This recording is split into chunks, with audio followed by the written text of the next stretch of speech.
प्रभात बच्चों, मैं आपकी हिंदी की अध्यापिका और आज हम हिंदी का पाठ 2 शुरू करने जा रहे हैं जिसका शीर्षक है डिजिटल इंडिया। इसका शीर्षक है डिजिटल इंडिया। ये शुरू करते हैं पाठ 2 डिजिटल इंडिया। ठीक है, पाठ प्रवेश देख लेते हैं कि पाठ में क्या चीजों पर बात की बात की गई है, किस विषय पर। ठीक है, चलिए शुरू करते हैं। समय परिवर्तनशील है, समय के अनुसार ढलने वाला बचा रहता है। डिजिटल इंडिया समय की सीमा है, इसे अपनाकर जीवन को सुगम बनाया जा सकता है। प्रस्तुत पाठ में लेखक ने डिजिटल इंडिया की व्यापकता और अपरिहार्यता पर प्रकाश डाला है। इसके द्वारा राष्ट्र में सकारात्मक बदलाव लाया जा सकता है। तो डिजिटल इंडिया के ऊपर यह पाठ है बच्चों, लेखक ने इस पर प्रकाश डाला है। चलिए शुरू करते हैं। आज पूरा विश्व एक गांव बन चुका है। पल पल की खबरें सबको उसी समय मिल रही हैं। यहाँ तक कि विश्व क्षितिज पर घटने वाली प्रति एक घटना लाइव दिखाई जा रही है। यानी कि बताया आजकल क्या पूरा विश्व क्या है, जैसे एक गांव में सारी जानकारी सबको रहती है कि गांव में कौन सी घटना घटी, तो आज पूरा विश्व भी एक गांव की बात ही बन गया कि हमें बहुत आसानी सारी खबरें जानकारी मिलती रहती है, विश्व भर की सारी जानकारियां। ठीक है, हमारे देश भारत में तो दूर दराज में बैठा ग्रामीण भी अपने मोबाइल के जरिए अद्यतन सूचनाओं से लैस हो रहा है। सही अर्थ में वह अपने रोजमर्रा की जरूरतों के लिए तकनीक पर निर्भर होता रहा है। वह भी अपने मोबाइल पर वस्तुओं की वास्तविक कीमत पता कर लेता है। खेत के जरूरी सरकारी कागजात को सरकारी वेबसाइट पर जाकर अपलोड कर लेता है। वह पूरी तरह विश्व से जुड़ चुका है, डिजिटल बन चुका है। इससे वह ठगी के चंगुल से बच जाता है। ये बच्चों तो इस प्रकार बता रहे हैं कि डिजिटल इंडिया यानी कि हम किस तरह से मोबाइल पर, टेलीविजन पर सारी जानकारी किस तरह से लेते हैं। और आजकल डिजिटल इंडिया से हमें पता चल रहा है, डिजिटल हमारा भारत जो है डिजिटल इंडिया बन चुका है। ठीक है, इससे क्या है, हमें सब चीजों की ठगी की जानकारी रहती है, कहाँ क्या है, कोई हमें ठग नहीं सकता। हमें महत्वपूर्ण जानकारी अपनी अपनी वेबसाइट पे जाकर हम अच्छे से ले लेते हैं, फोन पर जाके अच्छे से सारी जानकारियों से रूबरू हो रहे हैं। और सबसे अच्छा साधन जो है मोबाइल है, जो प्रत्येक व्यक्ति के पास है। ठीक है, हम कोई भी प्रकार का बिजनेस या कोई भी तरह का कोई किसी भी तरह का कार्य शुरू करते हैं तो उससे संबंधित बहुत सारी जानकारी में आसानी से मिल जाती है। रोजमर्रा की चीजें हम के बारे में हमें पता चल जाता है।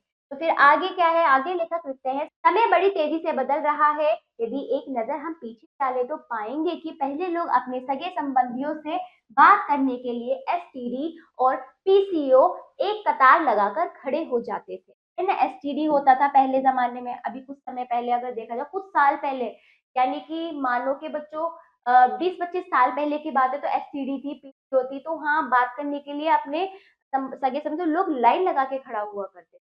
बाद में पेजर के आने से कुछ वर्ग के लोगों को आराम महसूस हुआ, यानी कि अच्छे वर्ग के लोग पेजर का उपयोग करने लगे। ठीक है, मोबाइल आया, फिर तो सूचना जगत में क्रांति आ गई, ऐसा बदलाव आया। मोबाइल का भी अपना एक खास है, उसमें मैसेज भेजने की सीमा थी। अभी कुछ समय पहले हम मोबाइल से मतलब एक सीमा थी, कुछ मैसेज हम भेज सकते थे। ठीक है, अभी कुछ समय पहले की बात है, 15-20 साल पहले की बात है बच्चों। मोबाइल होते थे, मोबाइल में क्या होता है, मैसेज भी हम सीमित भेज सकते हैं। है ना, हमारे पास एक लिमिट होता था कि हम जो मैसेज भेज रहे हैं उनको, उनका एक लिमिट होता था, एक सीमा होती थी, सीमित रूप से हम मैसेज करते थे और बात भी हम सीमित रूप से करते थे। ऐसा नहीं कि आपने मतलब कितनी भी बात की और कोई फर्क नहीं पड़ा, नहीं। लेकिन अब क्या हो रहा है, व्हाट्सएप, मैसेंजर आदि आ गए, यहाँ तक कि वीडियो चैटिंग होने लगी। लोगों की अभिव्यक्ति के लिए डिजिटल मंच उपलब्ध हो गए। है ना, लोग अपनी बात बताने के लिए, अपने आप को साबित करने के लिए, अपनी बात रखने के लिए क्या होगा, डिजिटल मंच उपलब्ध होगा। आम लोग भी अपनी बात email, Twitter, Instagram, Facebook, YouTube आदि पर खुलकर रखने लगे। है ना, सोशल मीडिया एक शक्ति के रूप में हमारे सामने आया। लॉकडाउन कट सोशल मीडिया यानी कि जो सोशल वर्कर है, सामाजिक कार्यकर्ता जो हमारी आवाज को उठाते हैं, वो हमारे लिए क्या वो हमारी एक शक्ति बन गई कि हम आम आदमी होकर भी बड़े से बड़ी नेता और बड़े से बड़े नेताओं, मंत्रियों के ऊपर अपनी आवाज उठा सकते हैं। ये हमारी शक्ति है।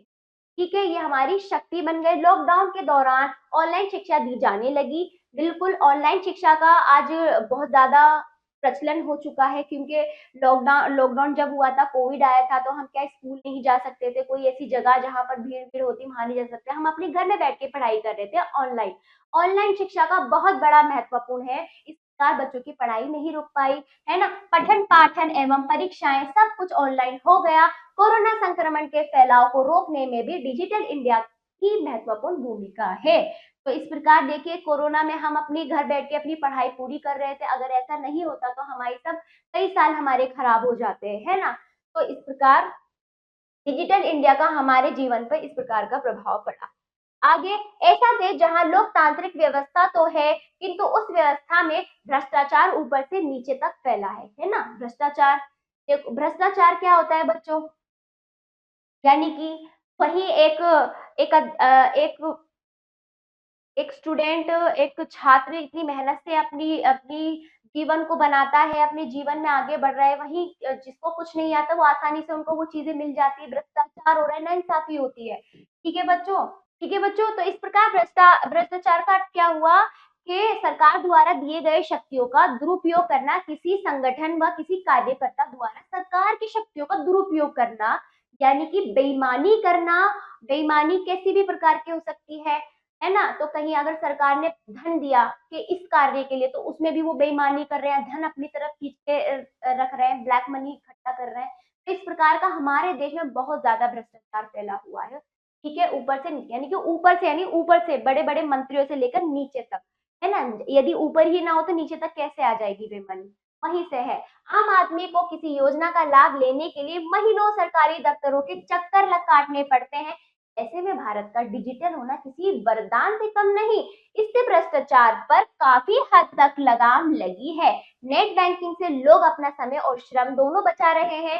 सेठ साहूकारों का आतंक कम हो गया है। रेलवे बुकिंग में धांधली पर थोड़ी लगाम लगी है। घर बैठे होटल, हवाई जहाज, यात्रा प्रबंधन बड़ी ही आसानी से हो रहा है। उत्तम तकनीक के आने से व्यवस्था में पारदर्शिता बड़ी है। उत्तम तकनीक का प्रयोग करने लगा है, मतलब इस तरह से सारी सारी व्यवस्था, जो जितना भी इकोनॉमिकल चीजें हैं, आर्थिक रूप से चीजें जो चल रही हैं, उनमें भी काफी हद तक लगाम लगी है। वरना तो लोग बेईमानी करते थे। भ्रष्टाचार से क्या होता है, लोगों से 10 रुपए के बजाय 100 रुपए लेते थे, 100 रुपए के बजाय 1000 रुपए लेते थे, बताए जा रहे हैं, है ना।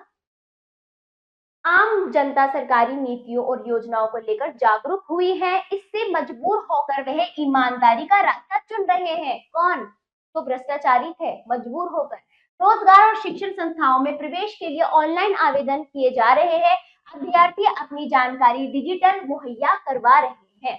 तो इस प्रकार अभ्यर्थी जो है, जो पढ़ाई कर रहे हैं, जो शिक्षा शिक्षा के कई प्रकार के क्या भरते, फॉर्म भरते हैं, तो वो ऑनलाइन ऑनलाइन भरते हैं, अपनी जानकारी पहुंचा रहे हैं, अपनी आवाज उठा रहे हैं, कई प्रकार तरीके से इसका प्रयोग हो रहा है। इस तकनीक की कुछ सीमाएं भी हैं। आजकल ऑनलाइन धोखाधड़ी के मामले बढ़ रहे हैं। भोले भाले नवयुवकों को प्रेम जाल में फंसाकर उनका जीवन बर्बाद किया जा रहा है। तो इस तरह से किसी भी चीज का अगर लाभ है तो उसका हानि भी होती।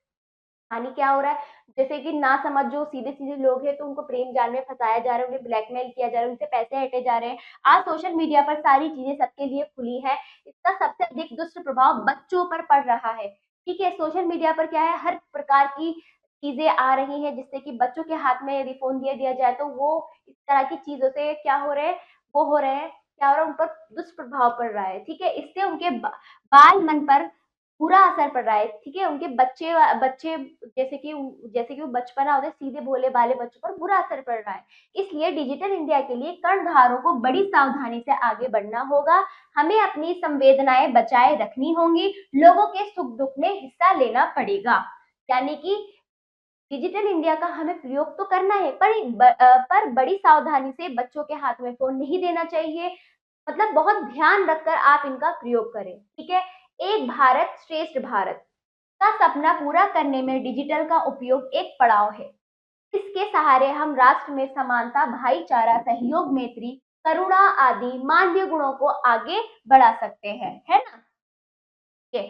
तो हमारे में एकता होगी, एक भारत श्रेष्ठ भारत। तो इससे क्या होगा, डिजिटल का उपयोग करके हमें आपस में क्या समानता, सहयोग, मैत्री, करुणा, इस तरह से हम आपस में मिलजुल कर रह सकते हैं। हम सभी भारतीय नागरिक, चाहे कोई कितनी बुराइयां आपस में फूट करवाए, लेकिन हम क्या है, एक दूसरे से कनेक्ट रहें, एक दूसरे से सारी चीजें, जानकारी एक दूसरे को देते हुए हम चीजों को जोड़ के रखें। विलियम शेक्सपियर ने ठीक ही लिखा है, कोई भी चीज अच्छी या बुरी नहीं होती, बल्कि उसका इस्तेमाल वैसा होता है। बिल्कुल, किसने लिखा, शेक्सपियर ने लिखा कि कोई भी चीज, दुनिया में कोई भी चीज अच्छी बुरी नहीं होती, उसका जो इस्तेमाल आप किस प्रकार से कर रहे हो वो बुरा हो या अच्छा हो। तो ये पाठ समाप्त हुआ। शब्द देखिए बच्चों, क्षितिज, क्षितिज का अर्थ है वे स्थान जहाँ पृथ्वी और आकाश मिलते दिखाई देते हैं। मुहैया का अर्थ है उपलब्ध। अद्यतन का अर्थ है ताजा, आज का। कर्णधार, सहारा, श्रम, मेहनत, श्रेष्ठ, उत्तम, उत्कृष्ट। ठीक है बच्चों, तो ये पाठ समाप्त हुआ। अब आपकी बारी, यानी अभ्यास शुरू। अब अभ्यास करना है हमें, मौखिक प्रश्न यानी बोलकर आपको इनका उत्तर देना। तो पहला देखिए, सरकारी कागजात को किसान कहाँ अपलोड करता है। दूसरा, लोगों की अभिव्यक्ति के लिए कैसे मंच उपलब्ध हो गए हैं। तीसरा देखिए, किसके दौरान ऑनलाइन शिक्षा दी जाने लगी है। चौथा, डिजिटल इंडिया के दौरान किसका आतंक खत्म हो गया है। पांचवा, एक भारत श्रेष्ठ भारत का सपना पूरा करने में किसका योगदान है। तो इन प्रश्नों का उत्तर आप बोल कर देंगे पाठ के अनुसार, जैसे कि मैंने आपको बताया। अगला देखिए, लिखित प्रश्न। अब देखिए, इसमें से आपको क्या बताना है, सही उत्तर वाले गोले को रंगिए। तो आप में इसमें से सही उत्तर देखना है, फिर वहां पर आपको ओएमआर शीट के अंदर सही उत्तर पर भरना है। ठीक है, तो चलिए देखिए, रंगना है। किस संक्रमण को रोकने में डिजिटल इंडिया की महत्वपूर्ण भूमिका रही। कोरोना। तो का दूसरा है, तो आप का में दूसरे को अच्छे से इस प्रकार रंगेंगे बच्चे। ठीक है, इस प्रकार ओएमआर शीट भरी भरी जाती है। क्या,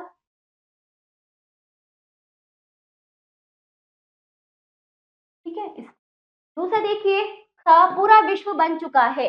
क्या बन गया है, गांव बन चुका है। अगला, गा देखिए बच्चों, लोग क्या अपनाकर अपना श्रम और समय बचा रहे हैं। क्या अपनाकर, नेट बैंकिंग। अगला, घा देखिए, कौन हमारे सामने एक शक्ति के रूप में आया है। कौन आया है, सोशल मीडिया। ठीक, फिर अगला, किसकी बुकिंग में धांधली पर थोड़ी लगाम लगी है। रेलवे, हवाई जहाज या सिनेमा। रेलवे। तो इस प्रकार आपको मैंने सही विकल्प बता दिया है। तो आप, जैसे मैंने आपको भर के दिखाया, उसी प्रकार आप ये ओएमआर शीट को भरेंगे स्वयं। तो बच्चों, निम्नलिखित पाठांश को पढ़कर नीचे लिखे गए प्रश्नों के उत्तर दीजिए। तो ये पाठांश है, इसे पढ़िए बच्चों। एक भारत श्रेष्ठ भारत का सपना पूरा करने में डिजिटल का उपयोग एक पड़ाव है। इसके सहारे हम राष्ट्र में समानता, भाईचारा, सहयोग, मैत्री, करुणा आदि मानवीय गुणों को आगे बढ़ा सकते हैं। विलियम शेक्सपियर ने ठीक ही लिखा है, कोई भी चीज अच्छी या बुरी नहीं होती, बल्कि इसका इस्तेमाल वैसा होता है। तो आपको इनका उत्तर देना है बच्चों। का है, किसका सपना पूरा करने में डिजिटल का उपयोग एक पड़ाव है। किसका सपना, एक भारत श्रेष्ठ भारत। इसका उत्तर आप लिखेंगे। दूसरा, खा, मानवीय गुण कौन कौन से हैं, कौन से गुण हैं। समानता, भाईचारा, सहयोग, मैत्री, करुणा आदि मानवीय गुण है। तो आप लिखित रूप में लिखेंगे पढ़कर, है ना। विलियम शेक्सपियर ने क्या लिखा, क्या लिखा विलियम शेक्सपियर ने, कोई भी चीज अच्छी या बुरी नहीं होती, बल्कि का इस्तेमाल वैसा होता है। तो इनका आप सर अच्छे से अभ्यास के रूप में करेंगे। ठीक है? अभ्यास, निम्नलिखित शब्दों का वाक्यों में प्रयोग कीजिए। बच्चों देखिए, ये शब्द दिए गए हैं, इन पर आपको वाक्य लिखने हैं। जैसे कोरोना के ऊपर अपना वाक्य लिखिए, और डिजिटल इंडिया के ऊपर एक वाक्य लिखिए, बारे में लिखना है। कोरोना, जैसे कोरोना के ऊपर, कोरोना एक महामारी है। कोरोना में फैलने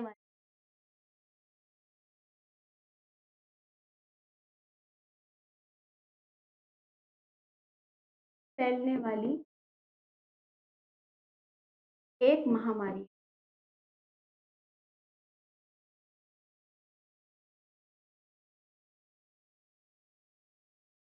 ठीक है, तो एक इस प्रकार का वाक्य लिखेंगे। दूसरा, डिजिटल इंडिया। देखिए, डिजिटल इंडिया से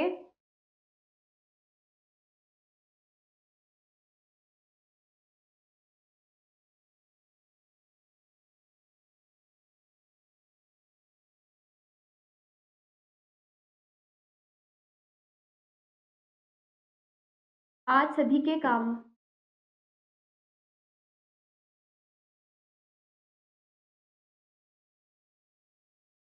आसान हो गए।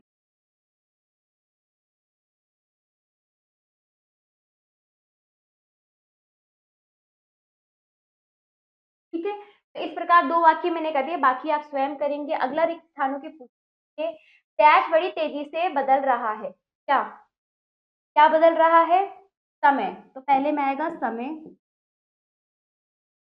दूसरा देखिए, सूचना जगत में डैश आ गई। क्या आ गई? क्रांति।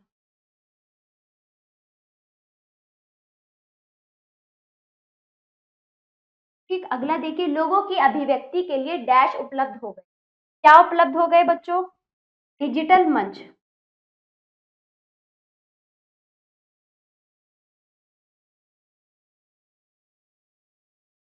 ठीक, अगला देखिए, आजकल डैश धोखाधड़ी के मामले बढ़े हैं।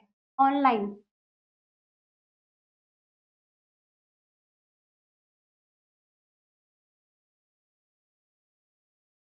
ठीक है, फिर अगला, डैश का सबसे अधिक दुष्ट प्रभाव बच्चों पर पड़ रहा है। डैश का सबसे अधिक दुष्ट प्रभाव बच्चों पर पड़ रहा है, यानी किसका? डिजिटल इंडिया का।